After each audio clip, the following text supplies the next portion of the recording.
Hi, it's Jen with Astrology. Welcome back to the channel. Today we are continuing and I think doing the final episode of our series, True Crime, the Astrology of Serial Killers. And today we are focusing on David Berkowitz. And he is the son of Sam.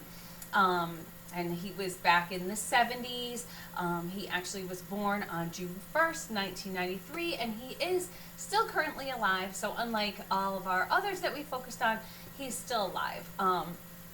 So the first thing we always look at when we look at the birth chart of anybody is, the big three. So ascendant, he does have his ascendant in Scorpio, and it's at 0 degrees Scorpio.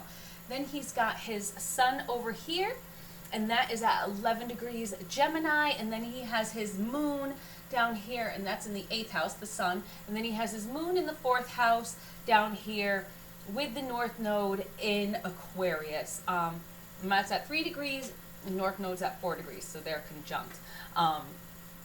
So, as we have seen, he also has other things up here. I know you're looking at the chart and some things are missing. He just had so much in the 8th house up here, and we'll get to that. So, got Mercury and Mars up there too. So there is the similarity of having so much mutable signs that we've seen with our other serial killers that we focused on. But with Berkowitz, he only has his sun in Gemini, but he has what we call a stellium in Gemini in the 8th house. So in the 8th house, he not only has Jupiter, the Sun, Mercury, Mars, and his point of fortune is there also. I know I haven't really talked about that. I won't really get into it, but it's just there's a lot going on in his 8th house. His 8th house is packed full, and a stellium is when you have, I think it's 3 or more. Some people say less, some people say more, but I stick with like 3 or more in a house. He's got four planets in a house. One's a luminary, 2 are the personal planets, and 1 social planet. So they're not the outer planets even, so, he's got a lot going on in there. So he's still very highly mutable because of all that's going on in the mutable signs. So, this would be called, considered like a mutable air chart. So Gemini would be the ruler, Mercury, and Mercury's at home there in the 8th house, which I don't have up there, but I'll put up there. So we'll get into the 8th house a little bit further, but, back to the stellium thing, there was another person that I looked at, not a serial killer, but that also has a stellium in his 8th house, and that was actually Adolf Hitler. So, 8th house, about death, about, change, rebirth, things, anxiety, that kind of things. Well, it looks like death is pretty poignant in both of these charts anyway. So when we also look at Scorpio as his ascendant, Scorpio rules the 8th house. Scorpio and death, the 8th house, they're all kind of related. Mars and Pluto rule Scorpio. So we have Mars up here. So we have, Mars up here in the 8th house. And then we have Pluto. So Mars is the traditional ruler of Scorpio, the ascendant. And then we have Pluto as the modern ruler of the ascendant. So that's up here in Leo, that is in his 10th house. And these are actually, Pluto and Mars are actually, they're actually in a sextile with each other. So that means they're 2 signs away, and it's exact on the 21st degree. 44 minutes is the only kind of difference. So it's a pretty close aspect, a pretty exact aspect there. So Mars is really strong in this chart. It's a very Martian feel, but it's sextile to Pluto, Scorpio rising, all this going on in the 8th house. Mars, death, Pluto, 10th, that's reputation. So becoming famous, infamous from death, kind of, So if we kind of look at it, So, that's the face he pushed forward. That's Scorpio. He's got Pluto up here in his reputation, and then Mars over here in the 8th house. And so these horrible things that he does, cause this infamy, and it's pretty much spelled out right in his chart. When I started working on his chart, I was like, oh, I didn't see a lot until I really started digging in, and this was actually one of my favorites to do. I know he's kind of lesser known. I was actually thinking of doing Ed Gein as my last one, or a woman. I wanted to do Eileen Wuornos, and with a female, but I couldn't get an actual birth time for her, so I didn't do her, unfortunately. But I thought this one was pretty good. So, okay, this cat is going to be an issue today, I feel like. He's being a little monster. So, going back to kind of start with the ascendant again at 0 degrees Scorpio. So, that's really encapsulating the very purest essence of that sign. So, he's at 0. It's just, he is super Scorpio, super Scorpio ascendant. We can see this in the chart. It's so Scorpio. We got all the planets in this house that's kind of ruled by Scorpio. It's a scorpionic house. We have, Pluto over here in the sextile. So we have a lot of Scorpio feeling. It's, super Scorpio. With that stellium, with just everything. A lot of that Scorpio influence going on. Pluto in the 10th, that influence, that reputation, the career, that status, all kind of a scorpionic feel. Also, in the MC, in Leo, so pretty much, that's, Leo, that's, you're putting your face out there. That's the sun revolving around you, the Leo is the leader, so he's in there with Pluto in his 10th house, just getting known for being this horrible person. That did this. So, so his chart is basically, everything kind of goes, everything's pulling back to this 8th house when we look at it. Everything's pulling there, that 8th house, that Scorpio. So we'll keep that in mind as we go along. Just watch how everything just is pulled right back to that 8th house. So the next thing we want to look at is the dignities and the debilities. So we have, of course, all this going on up here. In the 8th, we have Mercury in its dignity in Gemini. So, that's his mind, ideas. These ideas, though, these are coming out of the 8th house. So a lot maybe of that dark, those Scorpio ideas, that getting down deep, that kind of like ominous almost kind of feel to it. This kind of reminds me of like horror movies when you see something happening in the dark and somebody's kind of going in there and you don't know what's going to happen. That's almost what I feel like his mind was like, with just all this energy going on in there. So, thoughts, they're that 8th house, there's that taboos, they're those, those kind of, almost evil things, sexual related themes. And then we have Saturn over here in Libra, and it is exalted in Libra in the 12th house. So that's kind of, justice, kind of hiding away, and it is in a very close conjunction with Neptune. Saturn's at 20 degrees and Neptune's at 21 degrees. So, that kind of, that foundation, that, what we're serious about, what we're building towards is in Libra. So we're trying to, find justice. It's with Neptune here, so the lines are blurred, it's my kind of justice. So, and, kind of hidden away. So again, we're going to elaborate on this a little bit more. So then we have a mutual reception between the moon, which is down here in Aquarius, and Uranus, that is up here in in Cancer in the ninth house. So a mutual reception is when a sign is in, they kind of flip-flop almost. So we have the moon down here in the Aquarius, in the Uranus sign of Aquarius, and then we have Uranus in Cancer, the sign of the moon sign. So you see the way that they almost share. So they kind of work together in that way. It's kind of like a blending of their strengths.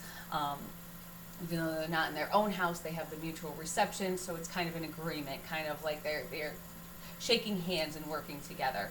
So then we go to the detrimental. So we have Venus here in the sixth house in Aries. So that is in detriment because Venus is dignity is in Libra. It's in the opposite house. So it is in its detriment. We also have Venus, and I know I haven't talked about this, but this house is just the worst house that it could be in. So it's not only in its sign of detriment, but it's in its kind of in its death, it's called. So it's the Marana Karaka Satana. Sorry, I know I'm butchering it. Marana Karakastana, which means it's the house that signifies, it's death. The death house signified, or place. So death, signifier, place. So that is the worst house. The sixth house is the worst house that that Venus, I'm just using all their their rulerships. It's the worst house that Venus could be in and the worst sign that Venus could be in. So Venus is not a happy camper right now. When I saw that, I was like, okay, that makes a lot of sense. Venus represents women, represents relationships. So obviously there's something going on there. So, so it's in not only its detriment, but it's in its death significator place, which is the Marana Karakastana. So the ruler of the 12th house, which is in opposition, we have Saturn and Neptune. So Saturn is in its exaltation there, but it, Saturn and Neptune, what's the ruler of this? Hey, hold on a second, let me look. Okay, so we have this conjunction going on here in the 12th house, so we think of the 12th house kind of being, in the background. So it's a strong placement for Saturn, but still it's in one of those kind of negative houses. And then finally we have Jupiter, and Jupiter is in its detriment in Gemini.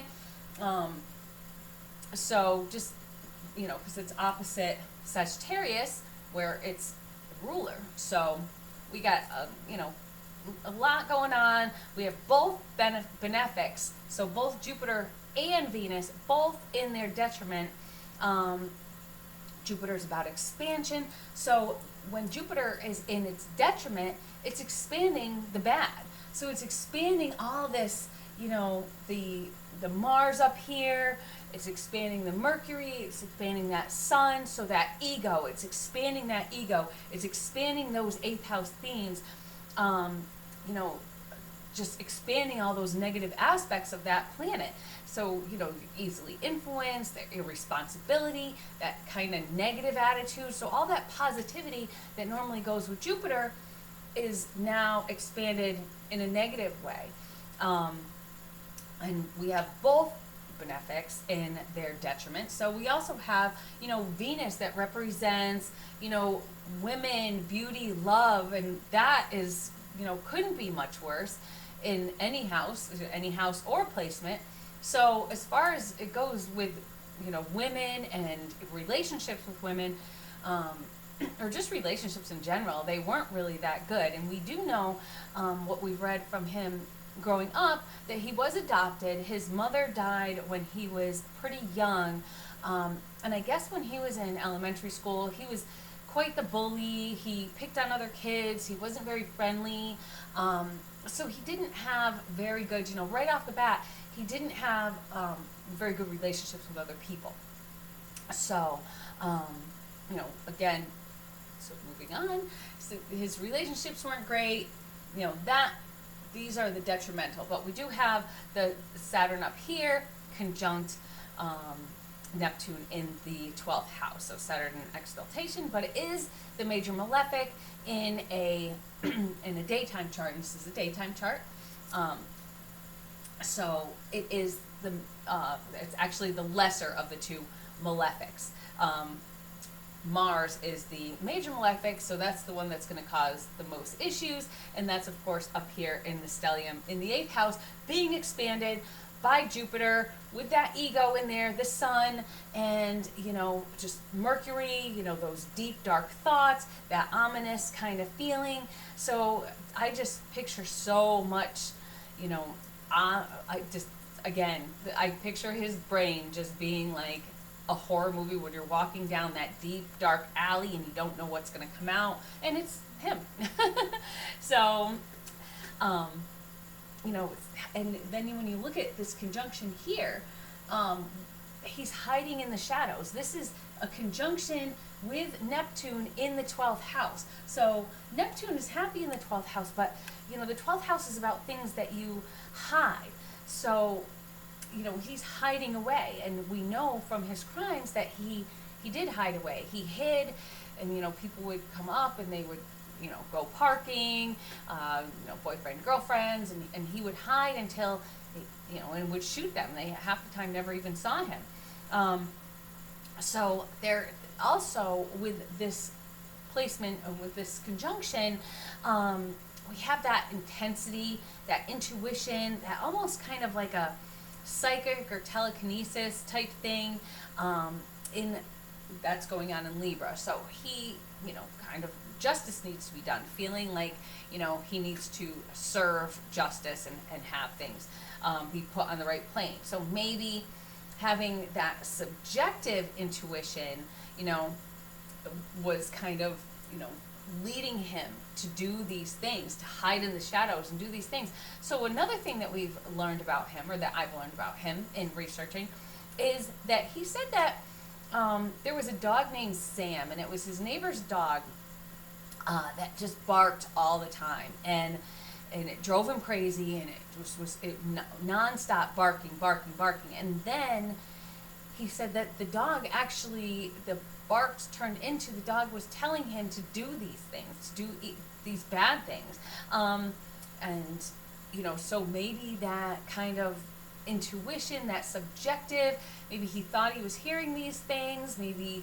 had a little bit of mental issues going on there, that we do have Mercury in the 8th house, and we could have been a little bit disturbed, and said with that placement, it does make sense that he could have been hearing these things. We have Saturn with Neptune, so we think we might be hearing that, we think we might be being told that, but everything is kind of like smoke and mirrors when you come to Neptune, and then kind of hidden away, things that are unseen. So he's hearing this, but not necessarily seeing it. He has since come out and said that he made that up, but who knows? Who knows what was going on, and maybe, just trying to get out of jail now, he's saying what, people want to hear. So who knows? But then we have, with Saturn in the 12th house, that can also be an occult type placement. So it's been said, again, if you watch their new Netflix series that's out, that he was one of a larger group in a satanic cult that he supposedly joined in 1975. So there's kind of that cult, joining the occult, being interested in the occult. So in the group, I guess, that was called The Process. And this was, I guess, that he wasn't the only gunman, and there was more in this group, and it just expands. I haven't watched the documentary yet. It looked pretty interesting. I was going to try and squeeze it in before this video, but I just did not have the time. But I suggest watch it. So if you're interested in learning a little bit more and learning kind of those conspiracy theories, because right now going on in our regular transits that are going on right now, conspiracy theories, and really going deep, and a lot of that Pluto stuff that's going on is going on, is happening in the transits right now. So if you are interested in any of that, if you get off on conspiracy theories, that's a good one to kind of go down the rabbit hole with. So let's take a look at his transits and other predictive things that we can look at and see, if any of this kind of makes sense. We'll pull it all together. So in December 1975, he tried his first murder attempt. He tried stabbing, or he succeeded in stabbing two girls. They actually, they survived. So during this time, when you look up the dates, transiting Mars was exactly conjunct his natal Mars. So the major malefic in a day chart in the 8th house, representing, death, and then that really stirs up all the 8th house stuff, because with it going through, it's going to first, as it's transiting through the house, it first hits Jupiter, expanding his thoughts, expanding those evil thoughts, then hitting his sun, that ego gets expanded, and everything just kind of like building and working together, and then that, aggression with the sun and Mars in transit, and then it hits Mercury, so he's plotting, planning, so using all this as, getting the plan together. What is he going to do?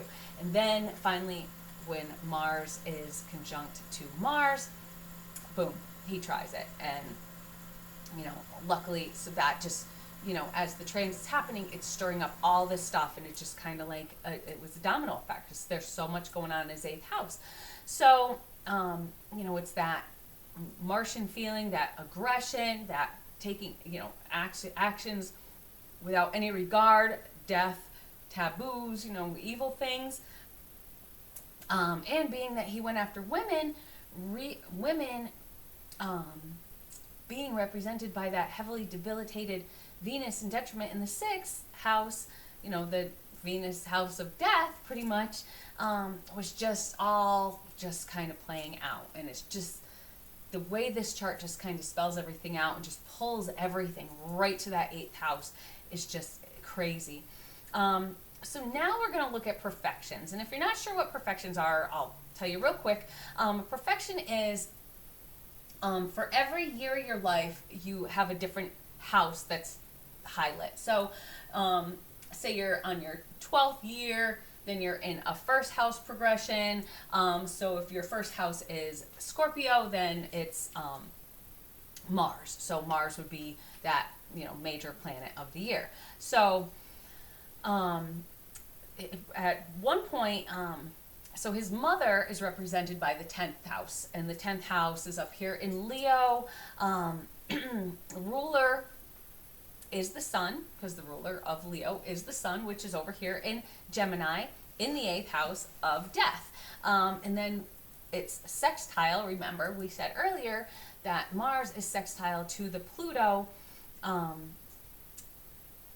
in the 10th house, pretty much representing the mother. So we can almost kind of see that, she was going to die earlier. Something was going to happen to her. It didn't look, it was super positive with that. And she died when he was about 14 years old, I think. And he was in his 3rd house profection year. So his 3rd house, 1, 2, 3, would have been Capricorn. That's Saturn. That's endings. So it's kind of putting an ending, on mom, unfortunately. So then at 23, in 1976, he was in a 12th house perfection. So this is actually when the murder started. So the 12th house, it's Libra. He's got the Saturn and Neptune in here. What rules Libra but this heavily, heavily debilitated Venus that is over here in the 6th house. So, and again, that represents women. So, he starts these murders of mostly women. So, it's in that bad detriment, and that's who he mostly set out to kill, was those women. So what the Venus represented, hiding away. See how they kind of like go together. They're in opposition to each other too. So you really see how that that kind of play was going on in his head. You know, he has this perfection, it's opposite, you know, this Venus, it's highlighting that Venus, and he's struggling and being, you know, wanting to kill people. You know, he's struggling with this drive to kill people, and especially, you know, with everything going on up here in the 8th house as well. So this is when it all starts. He's hiding in the shadows.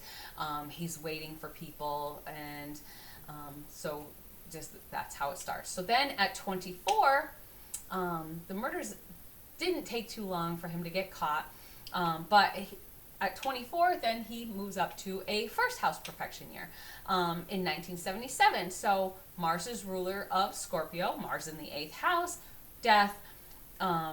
So this is when he did most of the killings, and it was, you know, we have Mars conjunct Mercury pretty much by the exact degree, like we said earlier, except, you know, 45 minutes is kind of the difference. It's also conjunct the point of fortune, so kind of what gives him his fortune or his fame. So I've also noticed that this point of fortune, I haven't mentioned it before, but I have seen it in kind of prominent places in these charts, but I haven't really brought it up because we haven't really talked about it yet. So maybe we'll talk about that in a future video, but won't get all into that. So this is all, you know, a lot of the Gemini was all about, you know, it's the time that he was leaving these letters. So we have the letters, we have Mercury that gives messages, and he's leaving letters, and then he gives himself the name, the son of Sam. And that's pretty much first house. He's naming himself. He's giving a name to himself.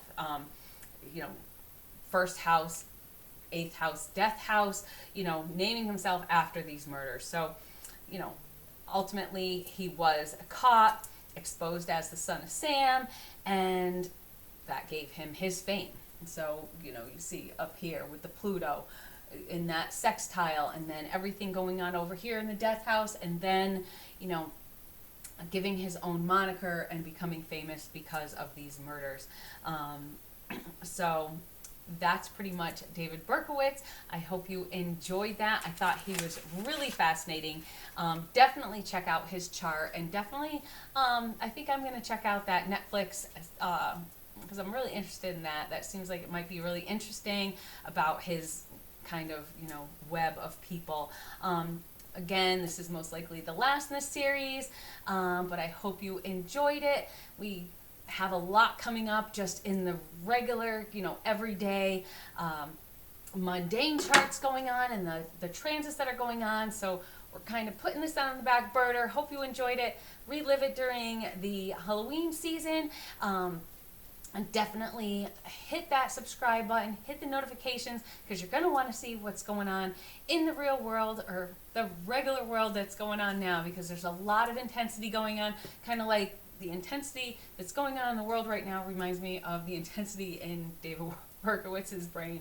So definitely stay tuned, get notified, and I'll see you soon. Bye.